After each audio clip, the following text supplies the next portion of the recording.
Assalomu alaykum hammaga, kanalimga xush kelibsizlar.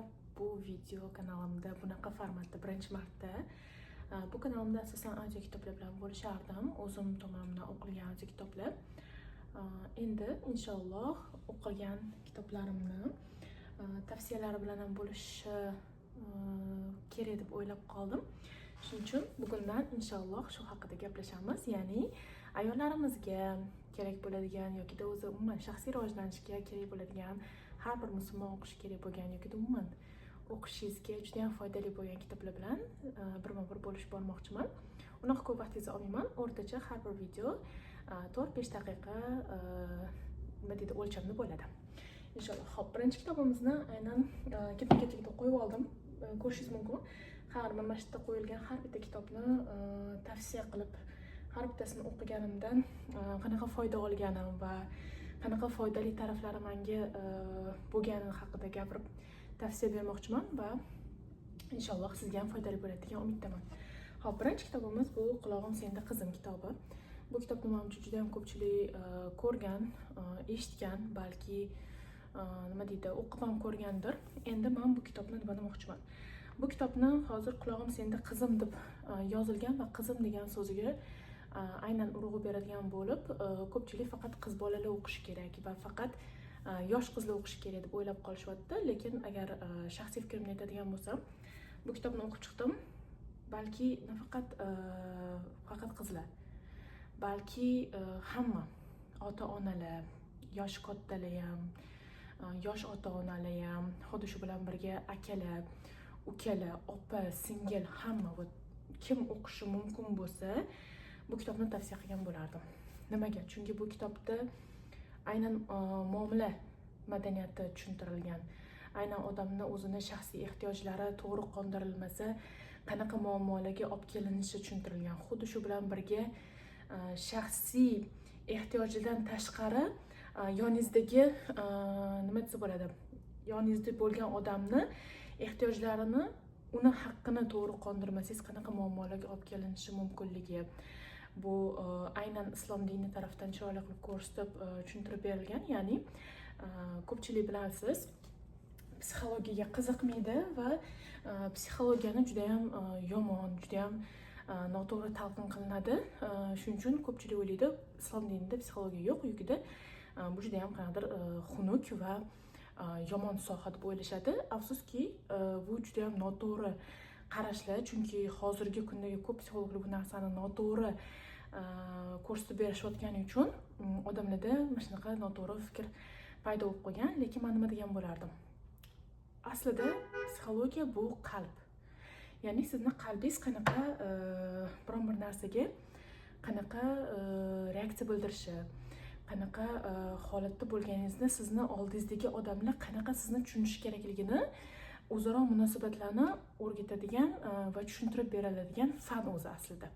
Odamning qalbini, odamning o'zini tushunadigan fan desak ham bo'ladi. Lekin qalb, ruhiyat o'rganiladi. Xuddi shu narsa islom dinida ham bor. Islom dinida ham bor va faqat bu narsani ko'pchilik noto'g'ri, ya'ni psixologlar ko'p narsani agressiya bilan yoki ajrim va qanaqadir juda ham egoni, ya'ni nafsni kuchaytirib olish bilan ko'rsatib berishayotgani uchun bu narsa qanaqadir xunuk holatda ko'rsatib qo'yilgan. Lekin aslida nima desa bo'ladi? Haqqini ado qilish, bir-birining haqqini to'g'ri berishi, unga loyiq holatda adolat bilan unga haqqini berish. Va aynan bu kitobda nima degan bo'lardim? Misol uchun agar ota o'qiydigan bo'lsa, bu kitobni ota sifatida o'qiydigan bo'lsa, qiziga, ayoliga, onasiga, opasiga, singlisiga haqqini qanaqa ado berish, ya'ni ahli ayollariga, o'sha ahli ayollariga haqlarini qanaqa holatda berishi kerakligi haqida juda ham chiroyli tushuntirib berilgan.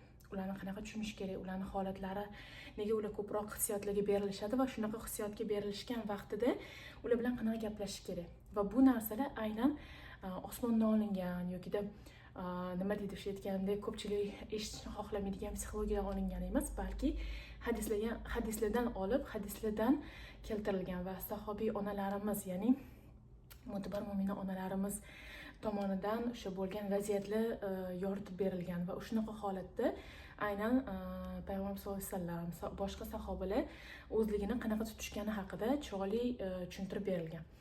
Xuddi shunaqa agar ona o'qisa qizini, onasini va nima desa bo'ladi, yana yonidagi boshqa ayollarni tushunadi. Xuddi shunaqa agar aka o'qisa, xuddi shunaqa yana uni oldidagi ahli ayollarni tushunadi. Ya'ni erkak ahli ayollarni tushunsa, ayol o'zini qalbini tushunishga muyassar bo'ladi va qalbini osonroq tushunadi, yengilroq tushunadi.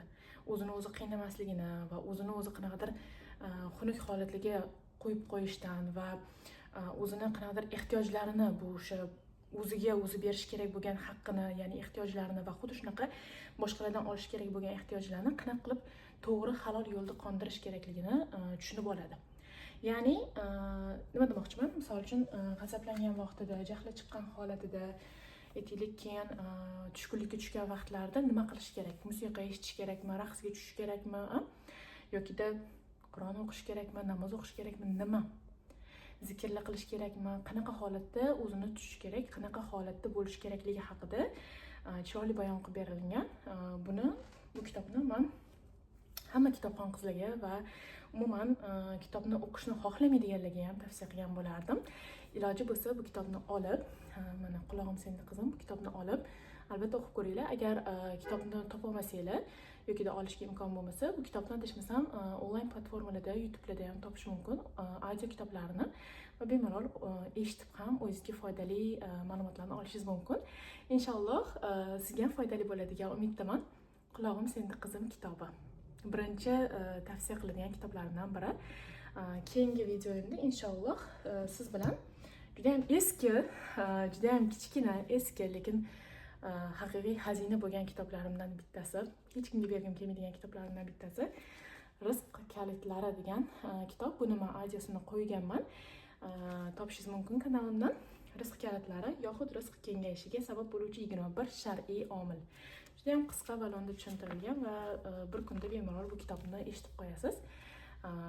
Nima deydi, profilimdan topsangiz bo'ladi bu kitob audiosini. Xo'p, demak, keyingi videoimda aynan bu kitobni nimaga tavsiya qilishim haqida to'liq tushuntirib beraman. Obuna bo'lishni unutmang. Rahmat.